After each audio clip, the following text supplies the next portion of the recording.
Hoje eu quero te convidar a refletir sobre a diferença entre dois tipos de motivação que moldam a maneira como nós vivemos: a motivação periódica e a motivação constante. Para isso, nós vamos mergulhar nas ideias do filósofo Akbar através desse livro, que nos ensinam formas de viver diferentes, mas com implicações bem profundas na nossa existência. Vamos falar sobre o ciclo infinito da motivação periódica. Imagine que sua energia para agir e buscar o que deseja dependa exclusivamente de estímulos externos. É isso que o Akbar chama aqui no livro de motivação periódica. Ela funciona como uma espécie de remédio que, para continuar fazendo efeito, precisa de doses cada vez maiores. É como comer para saciar a fome. Você se alimenta, sente-se satisfeito, mas inevitavelmente a fome volta. E esse ciclo contínuo cria dependência e muitas vezes frustração.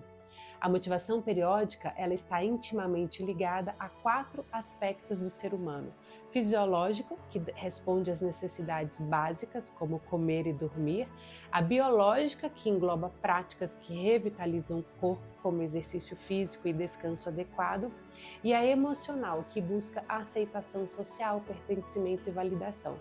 Temos também a mental, que nutre do desejo pelo conhecimento e pela necessidade de entender o mundo ao nosso redor. Embora esses estímulos sejam naturais e importantes, o Akbar nos alerta que viver unicamente em função deles é viver preso a um ciclo infinito de desejos. O problema do desejo, ele diz aqui no livro, é que ele se multiplica. Um desejo realizado gera 2 novos desejos, que geram mais 4 e assim por diante. Então, quando nós percebemos, nós estamos aprisionados por compulsões e insatisfações, sempre em busca de algo a mais, mas sem encontrar a verdadeira felicidade, porque a gente não encontra necessariamente aquilo que a gente busca. Aqui entra um conceito poderoso agora, é o desapego. Mas cuidado para não confundir desapego com rejeição ou privação.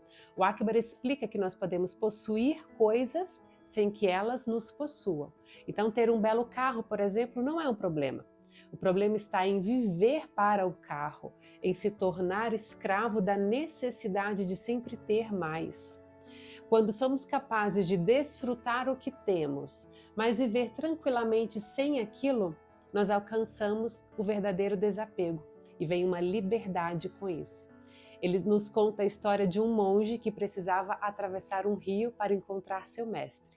O monge construiu um barco lindo que o ajudou a atravessar, mas em vez de deixar o barquinho na margem do rio, ele carregou nas costas montanha acima.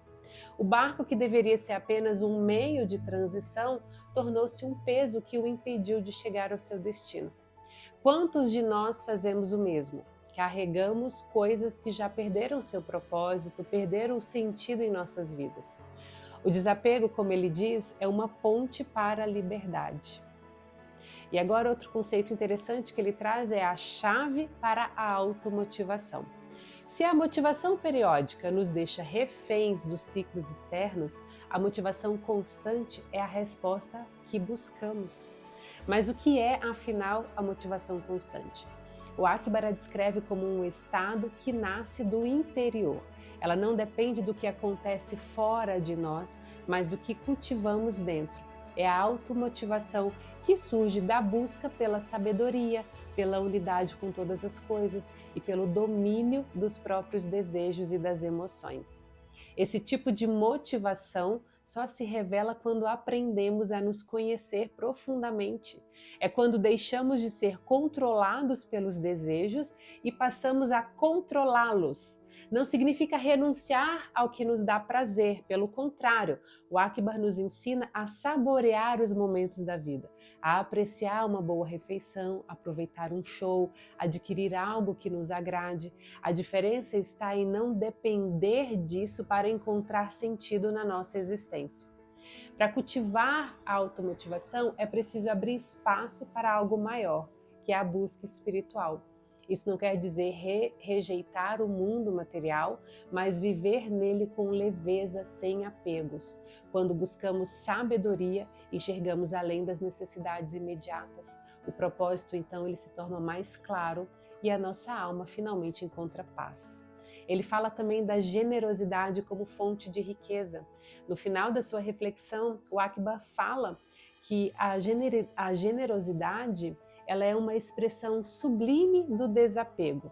Ser generoso, portanto, não é simplesmente doar o que sobra, mas oferecer o que temos de melhor, que é o nosso tempo, nossa atenção, o carinho. É no ato de dar sem esperar nada em troca que encontramos a nossa verdadeira riqueza. E ele nos desafia a enxergar a generosidade como um gesto transformador, capaz de inspirar e criar conexões profundas. Quando somos generosos, não apenas enriquecemos a vida dos outros, mas também a nossa. Para o Akbar, a generosidade não é uma virtude opcional. Ela é a chave para nos tornarmos verdadeiramente ricos, abundantes de alma, de propósito e de vida. E ele conclui falando do caminho da sabedoria, que ao longo dessa aula, o Akbar ele nos mostra a verdadeira liberdade. Ela está em desapegar-se do que não nos serve mais, equilibrar os nossos desejos e cultivar uma motivação que vem de dentro. Ele nos convida a deixar para trás os pesos que carregamos desnecessariamente, a buscar o essencial e a viver com leveza. Quando nós entendemos a diferença entre o passageiro e o eterno, entre o externo e o interno, nós estamos prontos para mover pelo mundo com um propósito maior. A vida ela deixa de ser um ciclo de busca incessante por estímulos e se torna uma jornada de plenitude e conexão com aquilo que realmente importa. Então, essa é a lição mais preciosa, viver de forma simples, mas profunda. Aproveitar o que a vida oferece sem se apegar, sem se identificar tanto assim com as coisas da matéria, compartilhar o que nós temos de melhor, sem reservas e, acima de tudo, buscar dentro de nós a força para nos motivar, crescer e transformar.